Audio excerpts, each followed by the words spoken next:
Hello, I'm Nari McDiarmid here with you at Future of Mining Australia, and it's great to be speaking with Alex Atkins, Non-Executive Director and Corporate Consultant. And Alex, let's look at critical risk management. So, big topic, what's changing in terms of the way mining companies are approaching this, and why is now the right time to act? Well, I think what's changing, Nairi, at the moment is really that boards and senior executives are realizing there's probably a gap in the governance frameworks that they've got, which means they're a bit exposed when you think about the Workplace Health and Safety Act, how there's a requirement in there to check your controls are effective, and also to make sure that they're incorporated into your principal mine hazard management plan. So there's a gap and there's a lot of work to do, which the ICMM put out some guidelines on in 2015, which the Tier 1 miners have all been executing on. But I guess that the mid-cap miners and the service providers are also now on a journey trying to mature their governance frameworks, as well as actually having an impact at the front line, making sure what they're putting in place is actually going to make a difference to the guys executing at the front line.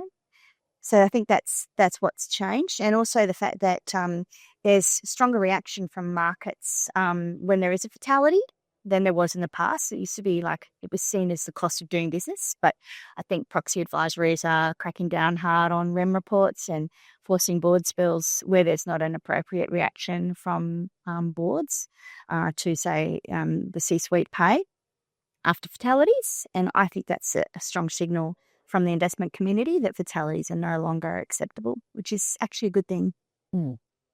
So when you look at leading organisations, Alex, what are you seeing them doing in the mining industry well in terms of critical risk management and fatality prevention? So, Nairi, I'm about to start a PhD to explore this very question.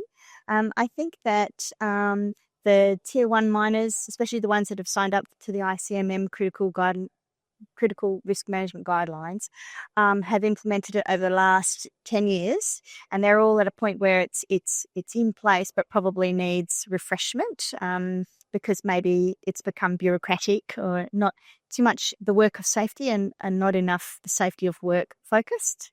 A lot of friction, and this might be there's something in this around productivity, I think, to be thought about. But there's a lot of work also to do with technology, and how can we make this a frictionless process that facilitates productivity at the front line, and also just basically around how do we make controls technology and engineering ones that result in elimination and substitution rather than administrative controls like procedures and training, which are important, but they're not going to stop things recurring, whereas advancing your technology may do that. Yeah. Alex, what do you see as the top 3 things that boards and senior leaders should be doing in terms of critical risk management and fatality prevention?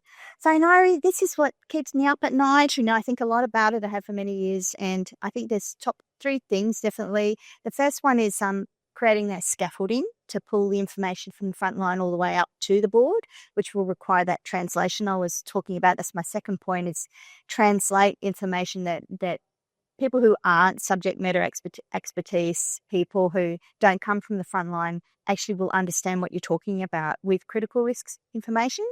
So turning it into dollars or statistics or probabilities. So that needs to happen. So scaffolding to pull the information up, translate it into commercial language. And then the last one is that boards actually need to see evidence of learning and improving, so that we don't keep repeating past mistakes, which we're still seeing a lot of that. A bit of degradation in capability and, boomers retiring and not enough new young blood coming into the industry that's been trained up. So this capability corrosion, we need to do something about. We need to make sure we're using engineering and technology as much as possible to lift our game there with retention of learnings as well. Yeah. Well, finally, Alex, what motivated you to attend Future of Mining this year? Well, today's day 1 of my consultancy and my PhD, and I came here to launch that through the Critical Risk Management Workshop, which has got Professor Maureen Hassel from the University of Queensland. They're critical risk management experts. And I've got SafeDay, who are a technology provider in this space, And I have got Zara Fisher from Parenti as well, who's busily implementing this at the front line in Parenti around the world. So I'm here for that reason. Well, thanks for taking the time to speak, and all the best with the PhD. Thank you.